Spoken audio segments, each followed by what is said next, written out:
is what is one thing that you do for the photographic process that saves you time? Yeah, that's a really, really great question, not to kind of start talking about imaging right off the bat. But yeah, so I've had my business for 4 years now, and I'm honestly always looking for ways to create more efficiencies in the process, and obviously things like, now having a mirrorless camera, having, workflows, not to shout out the name of the podcast, but having things in process like that always are great. But honestly, this holiday season, and I'm sure, all of your listeners and anyone in your network knows this as a photographer, but this year has been crazy.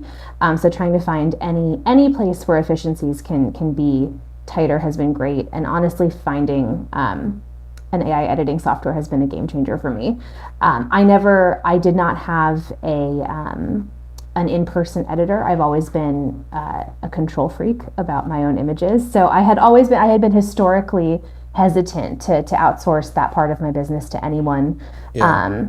Because before you get into editing though, what about just the photographic wise? So like you mentioned, switching to mirrorless, right? So that's a big change, right? I made that change. A lot of photographers have made that change. So that's a pretty biggie.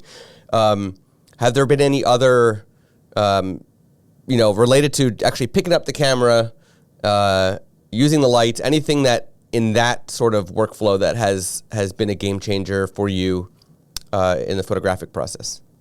It's going to be an unintuitive answer. For me, I've historically been an overshooter. So I would always leave weddings with 6,000, sometimes 7,000 images, which is a problem if your job then is to go through and call all of them and kind of get the ones you like and not have duplicates and things in there. But for me, I don't know if you know this about me, but I'm a film shooter.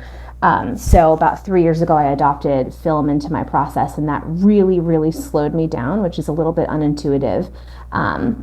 So having a limited number of shots per roll instead of having an infinite number of times I could click my camera and then coming home with multi-thousands of images to go through, that has been honestly a huge kind of time saver for me, because it taught me how to really, the computers on your camera are great, but they can often lead to inefficiencies as well, because you can just rely on being able to click your camera and see the image immediately and then just get as many different shots as possible and then just find the ones you want afterwards, which creates a lot more work for you. So for me, I adopted film into my process a few years ago, and it taught me to think about composition differently, to think about lighting differently, to think about how can I slow down and be more effective with less shots. So now, I'm coming home with 2,000 digital images, and also, my film to send off to my development company that I like to use. But that was honestly in camera in terms of things that have been really helped both my art and my efficiency. Adopting film into my process has been fantastic, which I don't know if is an answer you were thinking would. I didn't. Yeah, it's interesting because you really did. You went like to something that typically would actually make your process harder, more time consuming, and in fact it actually made your process easier because you were an overshooter. I used to have that issue as well, and the way I solved it was by using smaller memory cards and only bringing with me a certain amount of small memory instead cards. Of 128. That's a really great idea. I used to shoot on, I had a 256 gigabyte memory card that it was a safety zone for me, and now I've weaned myself down to 64, which is great, because now with mirrorless, with the Canon the R6, I can now get away with shooting on smaller cards because my files are smaller. But yeah, that's a great tip. Yeah, that's cool. It's not too often that you hear. I mean, film has made a comeback in some ways, and not nearly as it obviously as it used to be. But it's these days it's still very rare that you hear people purposely switching to film, for the business. A lot of times it's like, I'm doing it for fun. Yeah. It's not typically.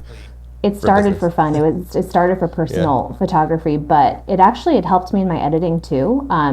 Again, I'm sure anyone who's listening to a photography podcast knows there's millions of ways you can edit your photos, and you can really get paralyzed by the over analysis of it.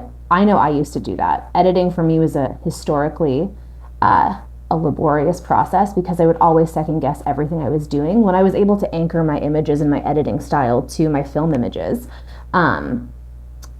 that just gave me a clarity of process. It gave me a clarity of art as well. It really honed me in, and I was able to see, yes, this is what I want my art to be.